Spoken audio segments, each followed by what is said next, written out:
On the bustling banks of the Alabama River, the rhythmic churning of paddlewheels and the distant call of steam whistles filled the air. The riverboat docks were a place of constant activity, with workers bustling about, tourists exploring, and the unmistakable scent of adventure lingering in the breeze. Among the many faces that graced this scene, one stood out: Jack "Rusty" Reynolds, a rugged riverboat worker known for his strength, quick wit, and an unbreakable folding chair. Rusty had spent most of his life on these docks, loading cargo, assisting passengers, and occasionally diffusing minor disputes. He was a familiar face, a reliable figure who'd seen it all, from the gentle currents to the most ferocious of river storms. Despite his unassuming demeanor, Rusty possessed a hidden talent, a knack for turning a simple folding chair into a formidable weapon. One humid evening, as the sun dipped below the horizon, the docks were alive with activity. Tourists mingled with workers, and the air buzzed with anticipation. But amidst the vibrant atmosphere, trouble was brewing. A feud between two rival groups of dock workers had reached its boiling point, and the tension was palpable. It didn't take long for a heated argument to escalate into an all-out brawl. As fists flew and chaos erupted, Rusty found himself in the thick of it. He knew that this situation was spiraling out of control, endangering not just the dock's reputation but the livelihoods of the workers who depended on it. Rusty's eyes fell on a nearby stack of folding chairs, a common sight on the riverboats, used by passengers to relax and enjoy the scenery. With a determined glint in his eye, Rusty lunged towards the chairs.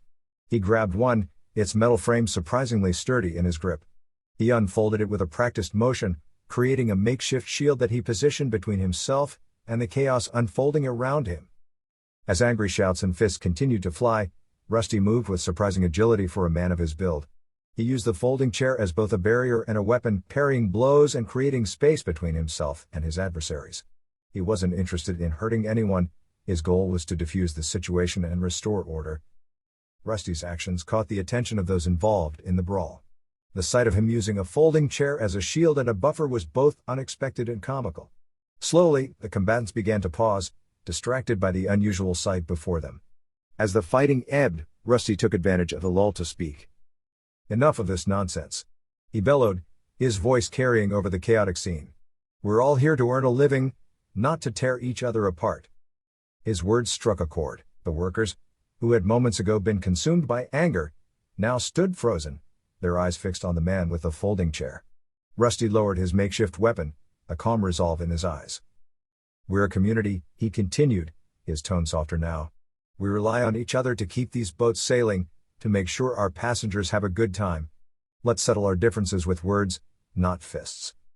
Slowly but surely, the tension began to dissipate. The workers exchanged glances, sheepish smiles replacing scowls.